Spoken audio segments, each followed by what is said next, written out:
ನಮಸ್ಕಾರ, ನಾನು ನಿಮ್ಮೆಲ್ಲರ ಪ್ರೀತಿ ಅನುಪಮ ಅನು ಬ್ಲಾಗ್ಸ್ ಇನ್ ಕನ್ನಡ ಚಾನೆಲ್ಗೆ ತಮ್ಮೆಲ್ಲರಿಗೂ ಸ್ವಾಗತ. ಸ್ನೇಹಿತರೆ, ಇವತ್ತಿನ ದಿನ ಡಾಕ್ಟರ್ ಶಿಲ್ಪಾ ಹತ್ರ ಇದ್ದೀನಿ. So hi doctor. Hi. So simple ಆಗಿ ಒಂದು 5 ಸೂತ್ರಗಳನ್ನೇ, ಈಗ ಫಾರ್ ಎಕ್ಸಾಂಪಲ್ ನನಗೆ ನೋಡಿದ್ರಿ, ನಾನು ಈ ರೀತಿ ಪ್ರಾಬ್ಲಮ್ ಆಯ್ತು. ಸೊ ಈಗ ಸಿಂಪಲ್ ಆಗಿ ಒಂದು 5 ಟಿಪ್ಗಳನ್ನ ಹೇಳಿ ನಮ್ಮ ವೀವರ್ಸ್ಗೆ, ಹೇಗೆ ನಿಮ್ಮ ಹಲ್ಲನ್ನ ಕಾಪಾಡ್ಕೋಬೇಕು. ಮೊದಲನೇದಾಗಿ ಎಲ್ಲರೂ ದಿನಕ್ಕೆ ಒಂದ್ಸತಿ ಹಲ್ಲಿಸ್ತಾರಲ್ವಾ, ಸೊ ಜನರಲ್ ಆಗಿ ನಾನು ಅಡ್ವೈಸ್ ಮಾಡೋದು ದಿನಕ್ಕೆ 2 ಸತಿ ಹಲ್ಲಿಸ್ಲೇಬೇಕು, ಅದು ರಾತ್ರಿ. ಸೊ ನೀವು ಊಟ ಮಾಡಿ 45 ನಿಮಿಷ ಅಥವಾ 1 ಅವರ್ ನಂತರನೇ ನೀವು ಹಲ್ಲಿಸ್ಬೇಕು. ಯಾಕಂದ್ರೆ ನೀವೆಲ್ಲ ತಿಂದಿರ್ತೀರಾ, ಅದೆಲ್ಲ ಹಂಗೆ ರಿಯಾಕ್ಷನ್ ಆಗ್ತಾ ಇರುತ್ತೆ, pH ಲೆವೆಲ್ ಅಂದ್ರೆ ಚೇಂಜ್ ಆಗ್ತಾ ಇರುತ್ತೆ. ಸೊ ಜನರಲಿ ಅವಾಗ better you don't brush your teeth immediately. ರಾತ್ರಿ ಕಂಪಲ್ಸರಿ ಪ್ರತಿಯೊಬ್ಬರು, ಸಣ್ಣ ಮಕ್ಕಳಿಂದ ಇದ್ದು ಪ್ರತಿಯೊಬ್ಬರು ಹಲ್ಲಿಸ್ಲೇಬೇಕು. ಸೊ ಅದು ಫಸ್ಟ್ ಟಿಪ್ ನಿಮ್ಗೆ ನಿಮ್ಮ ಹಲ್ಲ ಸಂರಕ್ಷಣೆ ಮಾಡುತ್ತೆ. ಸೆಕೆಂಡ್ ಬಂದು ಫ್ಲೋರಿಡೇಟೆಡ್ ಟೂತ್ ಪೇಸ್ಟ್ ಯೂಸ್ ಮಾಡಬೇಕು. ಏನಿದು ಫ್ಲೋರಿಡೇಟೆಡ್ ಟೂತ್ ಪೇಸ್ಟ್ ಅಂದ್ರೆ? ಫ್ಲೋರಿಡೇಟೆಡ್ ಟೂತ್ ಪೇಸ್ಟ್ ಅಂದ್ರೆ ಪೇಸ್ಟ್ ಅಲ್ಲಿ ಜಾಸ್ತಿ ಫ್ಲೋರೈಡ್ ಇರುತ್ತೆ. ಸೊ ಫ್ಲೋರೈಡ್ ಜಾಸ್ತಿ ಇದ್ದಲ್ಲಿ ಕ್ಯಾವಿಟಿ ಕಮ್ಮಿ ಆಗುತ್ತೆ. ಸೊ ಕ್ಯಾವಿಟಿ ಮತ್ತೆ ಅದು ಬ್ಯಾಕ್ಟೀರಿಯಾ ಎಲ್ಲ ಇರುತ್ತಲ್ಲ, ಕೀಟಾಣುಗಳನ್ನೆಲ್ಲ ಬೆಳವಣಿಗೆನ ಜಾಸ್ತಿ ಮಾಡಲ್ಲ. ಸೊ ಅದು ಫ್ಲೋರಿಡೇಟೆಡ್ ಟೂತ್ ಪೇಸ್ಟ್. ಒಂದು 2 ಎಕ್ಸಾಂಪಲ್, ಯಾವ್ದಾರ ಒಂದು 2 tooth paste example. Anything, Colgate ಆಗಲಿ ಪೆಪ್ಸೋಡೆಂಟ್ ಆಗಲಿ, ಎನಿ ಪ್ರಾಡಕ್ಟ್ಸ್. ನೀವು ಅಲ್ಲಿ ಹಿಂದೆ ನೋಡ್ಬೇಕು ನಿಮ್ಮ ಇದರಲ್ಲಿ ಬಾಕ್ಸ್ ಇರುತ್ತಲ್ಲ, ಬಾಕ್ಸ್ ಹಿಂದೆ ಇರುತ್ತೆ, ಅದ್ರಲ್ಲಿ ಬರ್ದಿರುತ್ತೆ ಇದು ಫ್ಲೋರಿಡೇಟೆಡ್ ಅಂತ ಬರ್ದಿರುತ್ತೆ. ಸೊ ಆದಷ್ಟು ಫ್ಲೋರಿಡೇಟೆಡ್ ಟೂತ್ ಪೇಸ್ಟ್ ಯೂಸ್ ಮಾಡೋದು ಒಳ್ಳೇದು ಅಂತ. ಆಮೇಲೆ ಥರ್ಡ್ ಪಾಯಿಂಟ್ ಬಂದು ಜಾಸ್ತಿ ನೀರು ಕುಡಿಬೇಕು. ಸೊ ನೀರು ಜಾಸ್ತಿ ಕುಡಿಬೇಕಾದ್ರೆ ಏನಾಗುತ್ತೆ, ಥಿಕ್ನೆಸ್ ಆಫ್ ಸಲೈವ ಕಮ್ಮಿ ಆಗುತ್ತೆ, ವಾಟರಿ ಆಗುತ್ತೆ, ಅವಾಗ ಕ್ಲೆನ್ಸಿಂಗ್ ಕೆಪಾಸಿಟಿ ಬೆಟರ್ ಆಗುತ್ತೆ. ಸೊ ಪ್ರತಿಯೊಂದು ನೀರಿನ ನಂತರ ನಾನು ಬಾಯಿ ಮುಗಿಸ್ಲೇಬೇಕು. ಇದು ಮೇನ್ ಥಿಂಗ್, ನೆನಪಲ್ಲಿ ಇಟ್ಕೊಳ್ಳಿ. ಊಟ ಆದ ತಕ್ಷಣ ಬಾಯಿ ಮುಕ್ಕಳಿಸಿ. ಯಾಕೆ ಅಂದ್ರೆ ಅಲ್ಲಿ ಇಲ್ಲಿ ಸೇರ್ಕೊಂಡಿರುವಂತಹ ಸಣ್ಣ ಪಣ್ಣ ಎಲ್ಲ ಆಚೆ ಬರುತ್ತೆ, ಬ್ಯಾಕ್ಟೀರಿಯಲ್ ಗ್ರೋತ್ ಜಾಸ್ತಿ ಇರುತ್ತೆ.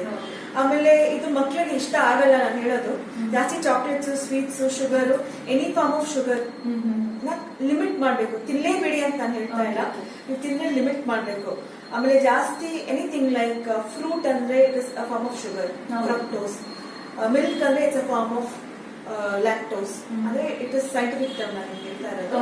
6 o'clock ನಂತರ ಆದಷ್ಟು ಸನ್ಸೆಟ್ ನಂತರ ನೀವು ಸ್ವೀಟ್ ಪದಾರ್ಥ any form, whether it's natural artificial, ನೀವು ಆದಷ್ಟು ತಿಂದೇ ಇರೋದೇ ಒಳ್ಳೇದು.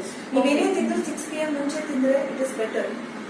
6 ಗಂಟೆ ಮುಂಚೆ ಆದಷ್ಟು ಹಣ್ಣು ಮತ್ತೆ ಸ್ವೀಟ್ಸ್ ನ ಅವಾಯ್ಡ್ ಮಾಡಿ, ಮಿಲ್ಕ್ ಹಾಲು ಕೂಡ ಅವಾಯ್ಡ್ ಮಾಡಬೇಕು. ನೀವು ಅಷ್ಟೊಂದು ತಿನ್ಲೇಬೇಕಂದ್ರೆ ನೀವು ಹತ್ತು ಮಿಕ್ಸರ್ ಮಾಡೋದು. ಯಾಕಂದ್ರೆ ಈ ಸಣ್ಣ ಮಕ್ಕಳು ಬಾಟಲ್ ಕುಡಿತಾರಲ್ಲ, ಅವ್ರು ಹಂಗೆ ಮಲ್ಕೊಂಡ್ಬಿಡ್ತಾರೆ, ಯಾವಾಗ ಅವ್ರಿಗೆ ಹಾಲೆಲ್ಲ ಅಲ್ಲೇ ಇದ್ಬಿಡತ್ತೆ. ಸೊ ಅದೇನಾಗುತ್ತೆ ಅಂದ್ರೆ ಅದು ಕ್ಯಾವಿಟೀಸ್ ಆಗುತ್ತೆ. ಸೊ ಸಣ್ಣ ಮಕ್ಕಳಿಗೆ ಗೊತ್ತಲ್ಲ, ಹಠ ಜಾಸ್ತಿ ಮಾಡ್ತಾರೆ. ಸೊ ಅವ್ರ ಟ್ರೀಟ್ಮೆಂಟ್ ಮುಗಿಸ್ಕೊಳ್ಳೋದು ಸ್ವಲ್ಪ ಕಷ್ಟ ಇರುತ್ತೆ. ಸೊ ಆದಷ್ಟು prevention is better than cure. ಆಮೇಲೆ ಲಾಸ್ಟ್ ಪಾಯಿಂಟ್ ಬಂದು ನೀವು ಆದಷ್ಟು ಅಟ್ಲೀಸ್ಟ್ 2 to 3 minutes ಬ್ರಷಿಂಗ್ ಮಾಡ್ಲೇಬೇಕು. ಸುಮ್ನೆ ಎಲ್ಲರೂ ಕೆಲ್ಸಕ್ಕೆ ಹೋಗ್ಬೇಕು ಅನ್ನೋ ಅರ್ಜೆಂಟ್ ಮತ್ತೆ ಅವ್ರ ಡೇ ಟು ಡೇ ಸ್ಟ್ರೆಸ್ ಅಲ್ಲಿ ಅವ್ರು ಏನ್ ಮಾಡ್ತಾರೆ, ಸುಮ್ನೆ ಹಿಂಗೆ ಹಾಕೊಂಡು ಹೋಗ್ತಾ ಇರ್ತಾರೆ. Every nook and corner you have to brush. So ನೀವು ಮೊನ್ನೆ ನನ್ನ ಟ್ರೀಟ್ಮೆಂಟ್ ಟೈಮಲ್ಲಿ ನನ್ನ ಕೇಳ್ತಿದ್ರಿ ಅನ್ಸುತ್ತೆ, ಇಲ್ಲಿ ಹಿಂದೆ ಬ್ರಷ್ ಆಗ್ತಾ ಇಲ್ಲ ನನಗೆ, ವಿಸ್ಡಮ್ ಅಂತ. So it is always better. ಆಗಲ್ಲ ಅಂದ್ರೆ put the brush close your mouth, ಬಾಯಿನ ಮುಚ್ಚಿಬಿಟ್ಟು ಆಮೇಲೆ ಸರ್ಕ್ಯುಲರ್ ಮೋಷನ್ ಅಲ್ಲಿ ನೀವು ಹಲ್ಲುಜ್ಬೋದು. ಸೊ ನೀವು ಮೊನ್ನೆ ನನ್ಗೆ ಹೆಂಗೆ ಹಲ್ಲುಜ್ಬೇಕು ಅಂತ ಅದೊಂದು ಡೆಮೋ ತೋರಿಸ್ಬಿಡ್ತೀರಾ? Definitely, why not. Okay Anu, so ನೀವು ನಾನು ಕೇಳ್ತಿದ್ರೆ ಹೆಂಗ್ ಹಲ್ಲುಜ್ಬೇಕು ಅಂತ.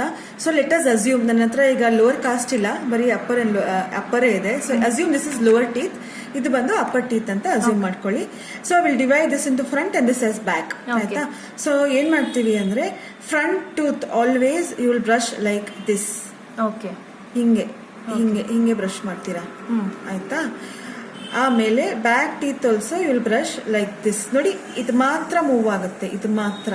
ಮೋಲಾರ್ಸ್ ಅಂತೀವಿ, ಇದನ್ನ ಹಿಂಗ್ ಮಾಡ್ತೀವಿ, ಹಿಂಗ್ ಮಾಡ್ತೀವಿ, ಆಯ್ತಾ? ಎಲ್ಲರೂ ಹೆಂಗ್ ಮಾಡ್ತಾರೆ, ಹಿಂಗ್ ಮಾಡ್ತಾರೆ. ಮಾಡಿದ್ರೆ ವಸಡು ಎಲ್ಲ ಹಾಳಾಗುತ್ತೆ, ಟೀತ್ ಎಲ್ಲ ಡ್ಯಾಮೇಜ್ ಆಗುತ್ತೆ, ಸೆನ್ಸಿಟಿವಿಟಿ ಆಗುತ್ತೆ, ಆಮೇಲೆ ಲಾಸ್ ಆಗುತ್ತೆ. ತುಂಬಾ ನಾಜೂಕಾಗಿ ಸಾಫ್ಟ್ ಟೂತ್ ಬ್ರಷ್ ಇಲ್ಲ, extra soft tooth brush based on condition. Same thing ಅದು ಆಪೋಸಿಟ್ ಸೈಡ್ ಆಲ್ಸೋ ನಾ ಹೇಳ್ಕೊಟ್ಟಲ್ಲ, ಹಿಂಗೆ. ಓಕೆ, ಬ್ರಷ್ ನ ಮೂನೆ ಮಾಡಬಾರ್ದು, ಹಿಂಗೆ ಲೈಟ್ ಆಗಿ ಸುಮ್ನೆ ಹಿಂಗೆ. ಓಕೆ, ಆಯ್ತಾ? ತುಂಬಾ ನಾಜೂಕಾಗಿ ಮಾಡ್ಬೇಕು, ತುಂಬಾ ಹಾರ್ಡ್ ಆಗಿ ಮಾಡ್ಬಾರ್ದು. ಎಷ್ಟೊಂದು ಜನ ಮಿಸ್ನೋಮರ್ ಇದ್ದಾರೆ, ಅಂದ್ರೆ ಆತರ ಮಾಡ್ಬೇಕು ಅಂತ ಅನ್ಕೊಂತಾರೆ. ಆಯ್ತಾ? ನೆಕ್ಸ್ಟ್ ಬಂದು ಹಲ್ ಓಪನ್ ಮಾಡಿ, ಇದು ಬ್ಯಾಕ್ ಸೈಡ್ ಇದೆಯಲ್ಲ, ಬ್ಯಾಕ್ ಸೈಡ್ ಬಂದು ಹಿಂಗ್ ಮಾಡ್ಬೇಕು. ಬ್ಯಾಕ್ ಸೈಡ್ ಬಂದು ನೀವು ಹಿಂಗ್ ಮಾಡಬೇಕು. ಯೂಶಲಿ ಶಿಲ್ಪ ನಾನು ಕೂಡ ಇದೇ ತಪ್ಪು ಮಾಡ್ತಿದ್ದೆ. ಆಮೇಲೆ ಲೋವರ್ ಬಂದು ಇದು ಇಮ್ಯಾಜಿನ್ ಮಾಡ್ಕೊಳ್ಳಿ, ಲೋವರ್ ಟೀತ್ ಅಂತ, ಲೋವರ್ ಬ್ಯಾಕ್ ಟೀತ್, ಇದು ಟಂಗ್ ಇರುತ್ತೆ, ಟಂಗ್ ನ ಮೇಲೆ ಎತ್ಬಿಟ್ಟು ಈ ಟೂತ್ ಬ್ರಷ್ ನ ನೀವು ಈ ಆಂಗಲ್ ಅಲ್ಲಿ ಮಾಡ್ಬಿಟ್ಟು ನೀವು ಈ ತರ ಹಲ್ಲುಜ್ಬೇಕು. ಆಮೇಲೆ ಸೈಡ್ಸ್, ಈ ಸೈಡ್ಸ್ ನಾವು ಮಾಡಿಲ್ಲ ಅಲ್ಲ, ಅದನ್ನು ಹಿಂಗೆ ಮಾಡ್ಬೇಕು ಈ ತರ, ಜಸ್ಟ್ ಮೂವ್ ಲೈಕ್ ದಿಸ್, ಆಯ್ತಾ? Same thing here, same thing here. And ಇದು ಬಂದು ಯಾವಾಗಲೂ ವರ್ಟಿಕಲ್ ಆಂಗ್ಯುಲೇಷನ್ ಹಿಂಗ್ ಬರುತ್ತೆ, ಇದು ಬಂದು ಹಿಂಗ್ ಬರುತ್ತೆ. ಆಮೇಲೆ ಈ ಮೋಲಾರ್ಸ್ ಇದು ಇದಿರತ್ತಲ್ಲ ಅಕ್ಲೂಸಲ್ ಸರ್ಫೇಸ್, ಅಂದ್ರೆ ನೀವು ಎಲ್ಲಿ ಬೈಟ್ ಮಾಡ್ತೀರಾ ಅದು ಬಂದು ಸ್ವೀಪಿಂಗ್ ಮೋಷನ್, ಸ್ವೀಪಿಂಗ್ ಹಿಂಗೆ. Okay okay okay.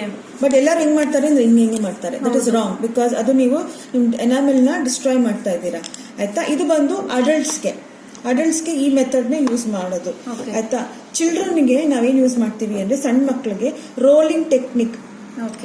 ಅಡಲ್ಟ್ಗೆ paste should be fill till here, ಇಷ್ಟು ಇಲ್ಲಿಂದ ಇಲ್ಲಿವರೆಗೆ. ದೊಡ್ಡವರಿಗೆ ಪೇಸ್ಟ್ ಇಲ್ಲಿಂದ ಇಲ್ಲಿವರೆಗೆ ಹಾಕೋಬೇಕು. ಅದೇ ಸಣ್ಣ ಮಕ್ಕಳಿಗೆ ಪಿ ಸೈಜ್ ಇಷ್ಟೇ, ಸಣ್ಣ ಮಕ್ಕಳಿಗೆ, ಆಯ್ತಾ?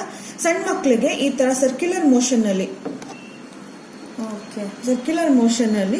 ಹಲ್ಲುಜ್ಬೇಕಾಗತ್ತೆ. ಇಲ್ಲೆಲ್ಲ ಸೇಮ್ ಟೆಕ್ನಿಕ್, ಇಲ್ಲೆಲ್ಲ ಸರ್ಕ್ಯುಲರ್ ಮೋಷನ್ ಅಲ್ಲಿ ನೀವು ಮಾಡಬೇಕು. ಮತ್ತೆ ಸ್ವೀಪಿಂಗ್ ಟೆಕ್ನಿಕ್ ಸಣ್ಣ ಮಕ್ಕಳಿಗೆ.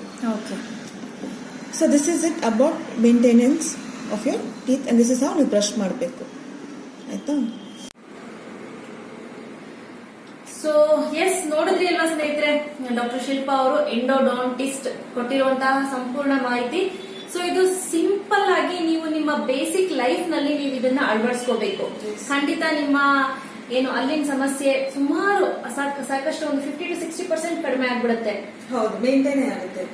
ನಾವು ರೈಟ್ ಟೆಕ್ನಿಕ್ ಮತ್ತೆ basic tips, night brushing, sweet consumption ಕಮ್ಮಿ ಮಾಡೋದು, ಮತ್ತೆ ಕರೆಕ್ಟ್ ಆಗಿ ಬ್ರಷ್ ಮಾಡೋದು.